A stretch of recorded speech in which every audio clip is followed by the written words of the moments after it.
Well, thank you. Hi, everybody. It's Robert Earl out here at the Eco Ranch in far west Texas with Sherman, the one-eyed toothless dog, because, well, we're kind of wondering where Cascade the Wonder Dog is. So I got you the next best thing. Sherman, the one-eyed toothless dog, whose favorite pastime is chasing chickens. And he's going to help me do this video today. And this video is going to be a vlog. And in the vlog, we are going to discuss 3 V's. What are the 3 V's, you say? Well, I didn't say the 3 V's. I said 3 V's. Well, in this case, 3 V's are going to be vegetables, Velociroosters, not that one, and vitality. So let's get into it after I put Sherman the One-Eyed Toothless Dog down, and we can all wonder about Cascade, but who knows. So this will probably be one of the shorter videos. Oh, thank goodness, everyone says. Just because there's not a whole lot to say, I just want to do a little bit of an update. Talk about something that's actually was very important to me. And that's about it. So let me start off by showing you the first V, the vegetables. This is the vegetable garden. Now, you know, everybody's going, whoopee, whoopee. Well, yeah, it is kind of whoopee when it's a vegetable garden in the desert. You know, we've got a real problem with the heat, in case no one noticed. A real problem with the heat, because what happens is when you get plants that are heat tolerant, and I've got some heat tolerant plants here. I've got cantaloupe, and I've got Ogun melons. Now cantaloupe, we all know what cantaloupe are. Cantaloupe, some of the best cantaloupe in Texas are growing right here, well, near us. I say 150 miles northwest of us, northwest, in Pecos. That's some of the best cantaloupes. Pecos in here, temperature's pretty close most of the time, within a few degrees. And then the Ogun melons come out of the Ogun Desert in Turkey. Virtually the same climate. But we do have an issue here with heat, and it's going to vary, and I'm not a big-time expert on this, but this magical temperature of mine is going to vary probably based on average humidity, altitude, and perhaps even latitude. But around here, we've got kind of a magic temperature. When the temperature kind of hangs in over 105 degrees, you get beautiful foliage, but nothing will set fruit. Not even the Ogun melons. But right now, we've just come out of the hottest time of the year where it was unbearable. And we're down now, it's, I think a little while ago it was 95 degrees. That's going to be good enough for the Ogun melon, the cantaloupe, and in the very back here, I don't know if you can see, but in the very back I have pink banana squash. If you're a gardener and you've not heard of pink banana squash, I would urge you to look it up and look into it a little bit. But I have these things. They are flowering at the moment. I've got some female flowers, but I don't have any fruit just yet. Then I move on to a mystery melon. Probably an Ogun melon, but I'm not sure because the label fell off, and I said, what the heck, I'll plant it.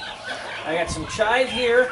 We're about to uncover this for good, but in here I've got some chocolate butte law peppers growing. They're doing very well, just about ready to uncover now.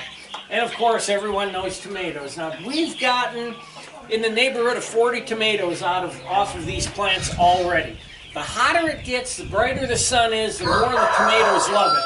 So we're training them up because we don't have a lot of room here. Tomatoes are doing marvelous. I also have some tomatoes that I wish I knew what kind they were. Maybe I'll be able to tell when we get the fruits off of them. Again, a mystery packet. That the label had fallen off. It was a free gift from one of the people we bought seeds from. This will have, I've got 4 plants here, nice tomatoes. Right in front of them, we're down now to only 2 tomatoes of the purple Cherokee. And I transplanted, because I've only got 2 in this big pot, I transplanted some of the mystery melon over here. So we'll see what the mystery melon is. And I've just now got sprouting. In the bathtub where we used to have the potatoes, I've got 3 kinds of hot peppers growing. I've got the Carolina Reaper, I've got the yellow ghost pepper, and the standard regular red ghost pepper. So I've got the 3 peppers sprouting here. These are behind the chocolate butte laws. Chocolate butte laws have about a month on them. And way in the back here, and I'm going to let you get a close-up of this because I'll bet you most of you aren't familiar with this vegetable, and I'll talk from behind the camera from here on.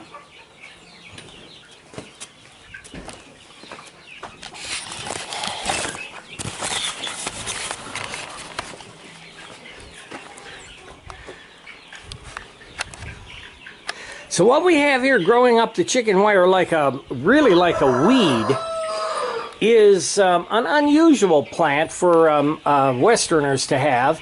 Let's get real close there. You see that fruit? Anybody guess what it is? Well, the plant and the fruit are bitter gourd.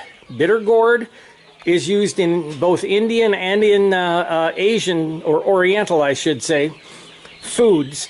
And it's a bitter plant. It takes a special way to cook it to make it tasty. But the bitter gourd is coming up.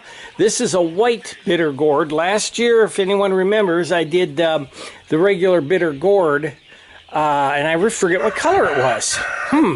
But this is a white bitter gourd. Supposed to taste just the same. It's just white. So I'm pretty excited to get that coming up. I'm always excited to get something new and different because it gives me an opportunity to share with everybody, which, for example, is in the microgreens. Now, in the microgreens, I've been growing all along my standard. So right here we have the daikon radish coming up. It's just about ready to harvest. I have red arrow radish, and you can barely see the red in the stems here. And then I have the red Rambos. They're a little bit further ahead. But we're going to harvest these out tomorrow. Now, here's something new and different that we've got. And that, for us, it's not new and different for the microgreen people. This is just cress, just regular cress. Decided to grow it up just to add a little different look and texture to it. The same reason I added the red Rambo. And then I am not really sure what I've got planted here, so I have to apologize. More red cabbage right here. This is Copenhagen cabbage. It's going to be next week. So that is the microgreen end of it. That's my well, one of our money makers is the microgreens. But the biggest thing that we have here growing on the shelves is Milo. What's Milo? Sorghum. If you don't know what Milo is, it's sorghum. Well, why am I growing sorghum, you might ask? Well, that comes up to the second V that we're going to talk about. We've already talked about vegetables. The second V is Velociroosters. Well, at least that's what Debbie and I call them. It's our meat chickens, our assorted meat chickens. Please, if you haven't watched the first video on growing them yet, watch the video with me because this is a bit of an experiment that I'm doing on different kinds of chickens for a different reason, and I think you'll like it, and let's hope I have good results so that it's something that I can promote. But to help me cut my feed bill, which is going to be really high because there's 300 of them, plus we have almost 100 ducklings that are coming up. That's a lot of feed, 400 head of poultry. I mean, if you've tried to feed one teenage boy in your house, can you imagine? I've got 300 teenage roosters here that are just hungry as can be. So we grow the millet, sprout the millet out. It takes about a week, a little over a week to come up. This is just sprouted and I took the cover off. We grow these out because we can't pasture. We're in the desert, we can't pasture. If you're raising chickens anywhere else in the country where you can pasture them, do a chicken tractor. From what I can see, chicken tractor is probably the best invention for poultry, small to medium flock poultry farmers that there ever was. I love the idea of a chicken tractor. Of course, we can't do it here. So the next best thing is everything I can plant, including a 55-gallon drum, or part of it, I'm planting full of Milo. They get one thing of Milo a day, they glom into it and just strip it. Then I dump the dirt. I'll show you where I dump the dirt too. Now I dump the dirt in this box, and you can see the box says sprouted 2 chickens, and I think that's wonderful. Growing chickens out of a wooden box is fantastic. Well, what I've done, though, is I do take the dirt after the Velociroosters are done with it, done stripping the green parts off. I put it in here, and I let the big birds get in, and they scratch and gouge and poop, and they'll aerate it real well. They'll eat up all the roots, so they get the goodness off of the roots. Any bugs that might get in there, but they do a very, very important thing, and that's what they're doing right here. Is I had a batch of Milo that had I had overwatered it, my own fault, and the soil got sour. You could smell the sourness in the soil, so I let the babies eat it up, eat the greens up, dumped it in here. Well, and I mixed some Milo in there just to get the chickens to go in and gouge in there. What they're going to do is they're going to aerate that soil and get that sour smell and that sourness out, freshen that soil up, and then, of course, I can reuse it. So here we are back to the Velociroosters. Now, they're a little over 5 weeks old right now. They're gaining weight, gaining size, and you can see they have completely filled up their space. I'm still working on making this area bigger. We're going to increase it by 50%. But this is all the space they get, and it's something I did want to kind of mention in this video. I've mentioned a lot about raising the baby chicks and the meat chicks, and I've also been looking at a lot of videos, and there's, God, there's 100 different videos for everybody from the good guys of John Suskovich and, oh man, the chicken tractor guy whose name I can't remember right now, to,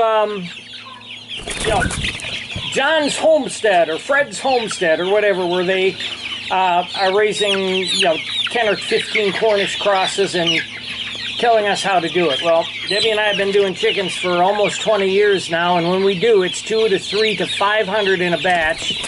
This is a 300 batch.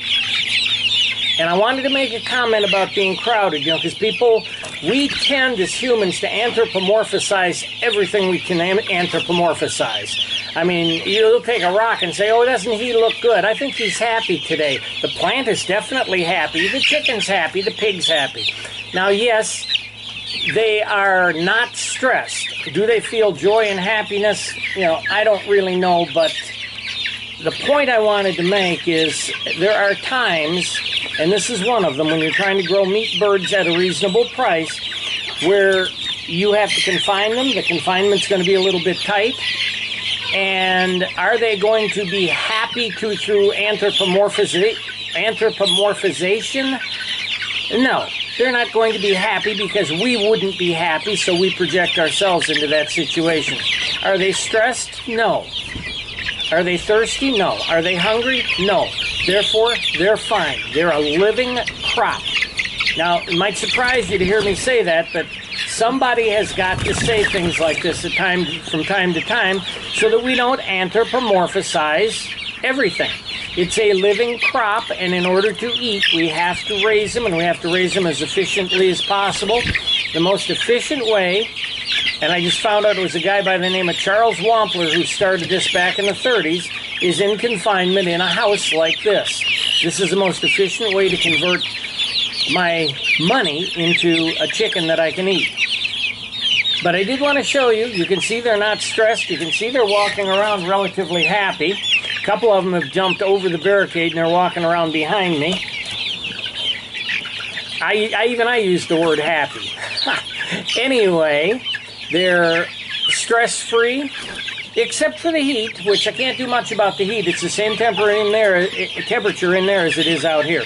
But they're doing fine, and they're gaining weight, and we're not going to weigh them until the end of June to get an idea of what they weigh, so I'll give you an idea of that in the next video on the chickens, and I'll also do a little vlog. But I wanted to kind of discuss that confinement thing, because I had a couple of people that did write, regular viewers, and not knocking you folks, but probably apartment dwellers or urban dwellers your whole lives, and, oh, I can't stand to see that. Okay, but you buy beef and chicken in the store, and, it's a lot, believe me, I've been inside the chicken business, it's a lot worse than this. These guys are doing just fine, and they're getting along fine. They're acting like little boys, bumping chests. Right now, they're real curious about us. And that's about it for the second V, and the third V is vitality. And let me get in front of the camera to talk about that one. So with the Velociroosters off here to my right, I thought I'd hit that third V, vitality. Well, what am I talking about with vitality? Well, you just saw vitality right there. You saw these birds exuding a life force. They were curious, they were looking around, they were doing what chickens do. That's vitality. But the vitality that I wanted to mention, and it hit me home, I won't get too deep into it with you, but last year, as it turns out, we figure out I've had 2 or 3 episodes of this same thing I'm about to talk about. And I've already had 2 episodes this year where I have been virtually bedridden for 2 to 3 days. And it was a really strange set of symptoms that just, you know, when you look at them all, you can't put any disease to it. And I couldn't figure it out. I'm supposed to be a fairly smart guy. I couldn't figure out what was going on, what was knocking me down. And I mean, you don't want to be this kind of sick. It was like I had been poisoned. That's what it felt like. And I'll make a long story short. Went to the doctor with all the symptoms, and we talked, and this doctor is really good. He spends a lot of time with me. And what we determined was what I was having was a really, really weird set of symptoms of heat exhaustion. Something happened to me that I didn't allow for, and for those of you that are aging or my age or older, you might already know this, but if you don't, I'm going to tell you. Apparently, at some point as we get older, our perception of being thirsty decreases. In other words, we don't want to drink water when we should. Well, that, combined with some other things, I was losing weight because of coming up to my 65th birthday, so I cut out some foods that happened to have a lot of salt in them, salt's an electrolyte. All sorts of things came together. The thing was, this diminished perception of thirst really, really hit me, and I was down with heat exhaustion, and we think that it was really, really close to a life-threatening issue this last time.